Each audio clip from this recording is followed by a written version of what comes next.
ያሸነፍነው በፍትሃዊ መንገድ ስላልሆነ ጨዋታው እንዲደገም እፈልጋለሁ ያሉ ብቸኛው አሰልጣኝ አርሰን ዌንገር ናቸው።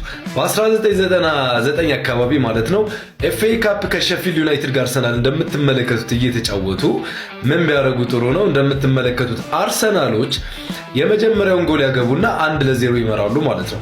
ከዛ በኋላ እየተጫወቱ ሼፊልድ ዩናይትድ እንደምታዩት ማለት ነው የእንኳን አሻምተው ያገቡና አቻ ይሆናሉ።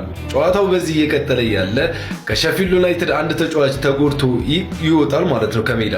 ይህንን አስመልክቶ የሼፊልድ ዩናይትድ በረኛ ኳስ እሱ ጋር ስለነበረ የኛ ተጫዋች ተጎድቷል በሚል ኳሱን ያስወጣዋል ማለት ነው። ከዛስ ይህ ኳስ ወጥቶ ተጫዋች መጎዳቱን ዳኛው አላየም። የአርሰናል ተጫዋቾች እንደምታዩት ኳሱን የእጅ ነው ብለው ያሻሙና ኳሱን እንደምትመለከቱት ይዘው ሂደው ያገቡታል ማለት ነው።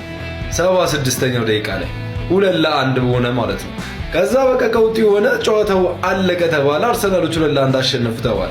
እንደምትመለከቱት በረኛውና ተጫዋቹ ሄደው ዳኛው ላይ ያሉበት እንዴ ተጫዋቻችን ተጎድቶ ኳሱን አውሰጡተን እንዴት ነው የምታስጀምረው ምናምን ብለው ቀውጢ ማለት ነው።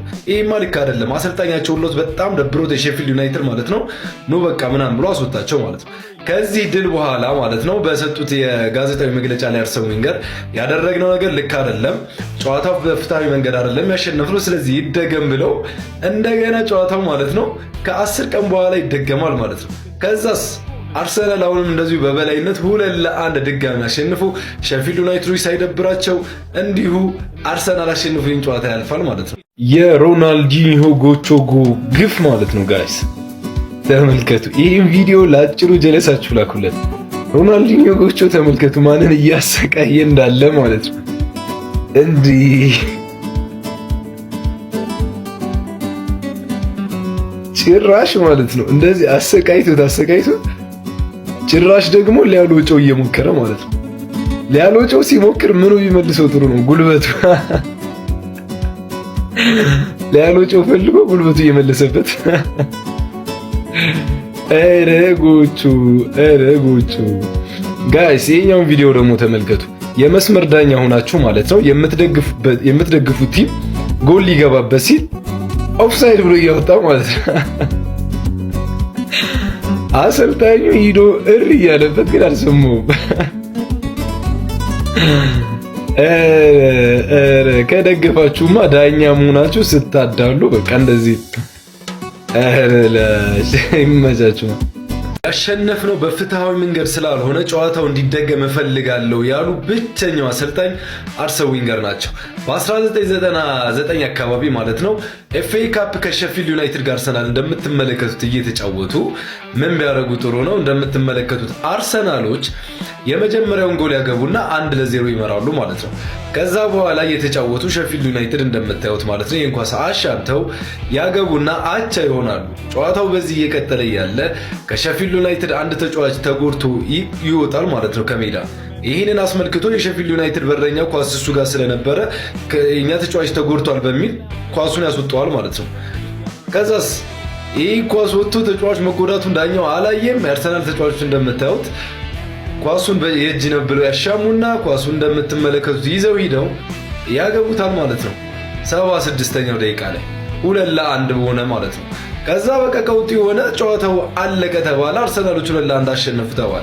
እንደምትመለከቱት በረኛውና ተጫዋቹ ሄደው ዳኛው ላይ ያሉበት እንዴ ተጫዋቻችን ተጎድቶ ኳሱን አውሰጡተን እንዴት ነው የምታስጀምረው ምናምን ብለው ቀውጢ ማለት ነው።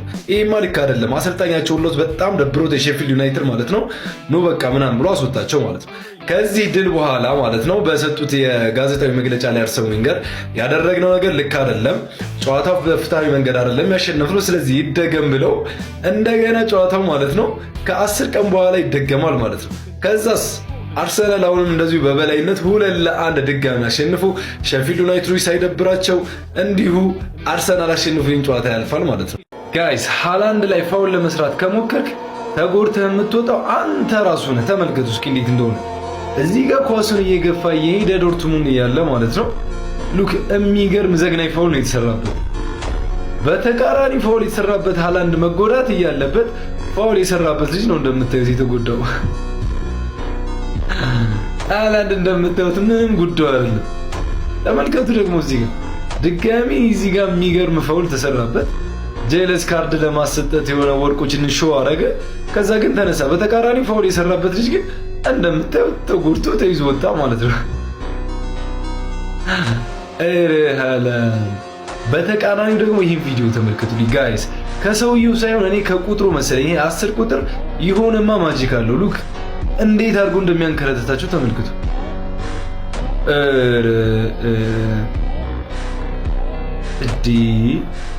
ሉክ ያበደ ነው ማን። እንደዚህ ጋዜጠኛ ማለት ነው እድለኛ ሰው የለም ነው የምላችሁ። ትናንት ስፔሻሊ ሜሲ ሁለተኛውን ጎል ካገባ በኋላ ከዚህ ጋዜጠኛ ነው እንደምትመለከቱ ደስታውን የገለጸው። አስባችሁታል? የዚህ ጋዜጠኛ ደስታ ምን ሊሆን እንደሚችል። የመጀመሪያው ንክኪ ሜሲ ጎሉን ካገባ በኋላ ከዚህ ጋዜጠኛ ጋር ነው። ሉክ በተቃራኒው ደግሞ የስፒድን ሪአክሽን። ኧረ ስፒድ እኮ ይቆጥር ጋይስ። ሉክ ግን በቃ ሁሌም እንዳስቀየመችው ነው ስፒድ ማለት ሜሲ ስፒድን ሁሌም። የስፒድ ችግሩ ምንድነው? የብዙ የሮናልዶ አድናቂዎች ችግር ነው። ሜሲን ዝም ብላችሁ ጋይስ ኢንጆይ አድርጉበት። ሜሲን ከሆነ ተጫዋች ጋር ስታወዳድሩት ነው ያን ጊዜ የሚያስጠላችሁ። ምክንያቱም ያ የምታወዳድሩትን ተጫዋች ማንም ቢሆን ማንም ሁሌም ሜሲ እንደበለጠው ነው። ያን ጊዜ ሜሲ ያስጠላችኋል ጋይስ። የቀጣዩ ዓለም ዋንጫ በጣም ነው የሚያስጠላው፣ ምክንያቱም ሜሲ አይኖርበትም። የአሁኑን ዓለም ዋንጫ ግን በደንብ ኢንጆይ አድርጉበት ነው የምላችሁ። በደንብ ኢንጆይ አድርጉበት ጋይስ። አንድ ጥናት አለ፣ እውነት ነው ወይስ ውሸት የሚለውን ኮሜንት ላይ ትነግሩኛላችሁ። አንድ ሰው እድሜ ልኩን ኳስ አይቶ ያገኘው ሳቲስፋክሽንና ደስታ የሜሲን አንድ ጨዋታ ማለትም የ90 ደቂቃ ጨዋታ አይቶ ልክ እንደዚህ ማለት ነው በቃ እዛ እኩል የሚገርም ደስታ ነው የሚያገኘው በአንድ ጨዋታ ነው የምላችሁ። እውነት ወይስ ውሸት? እሱን ኮሜንት ላይ ያስቀምጡልኝ። ይመቻችሁ። ሮናልዶን ማበሳጨት ራስ ላይ እባብ እንደመጠምጠም ነው። ለምን እንደሚባል ላሳያችሁ። ማድሪድ እያለ ከሴልታ ቪጎ ጋር እየተጫወቱ አንድ ኳስ ያበላሻል። የሴልታ ደጋፊዎችንም ስሟቸው ሜሲ ሜሲ እያሉ ከዛን ከ2 ደቂቃ በኋላ ተመልከቱ ሮናልዶ ምን አይነት አስደናቂ ጎል እንደሚያስቆጥር። ሮናልዶን አታበሳጩት ያልቅላችኋል የሚባለው ለዚህ ነው። ይህንን አስገራሚ የጃፓኖችን ግጥምጥሞች ልጋብዛችሁ። 2022 የኳታር ዓለም ዋንጫ ላይ ጃፓኖች አንድ ኳስ ስፔን ላይ ያስቆጥረው ነበር። ኳሱም አጨቃጫቂ ነበር። ከመስመር አልፏል አላለፈም የሚለው ታዲያ ዳኛው በቪአርአይ እና ኳሱ ከመስመር ሙሉ በሙሉ ስላላለፈ ብሎ ጎል ለጃፓኖች ይሰጣል። ጃፓኖችም ደስታቸውን ይገልጻሉ። ከዛ በኋላ ዘንድሮ ተመልከቱ ከቱኒዚያ ጋር ጃፓኖች አስቆጠር ነው ያሉ ጎል ልክ እንደዛው ከመስመር አላለፈም ተብሎ ቢሻርስ። ይህን ድንቅ የሆነ ኳስ አቀባይ ላስታውሳችሁ። ቶትናሞች አንድ የእጅ ውርወራ ያገኛሉ። የተቃራኒ ቡድን ሳይዘጋጅ ኳሱን ቶሎ ያቀበላቸውና ለቶትናሞች ኳሱም ሉካስ ሞራ ጋር ይደርሳል። ሉካስ ሞራም ለሃሪኬን ክሮስ አድርጎ ሃሪኬን ኳሱን ያስቆጥረዋል።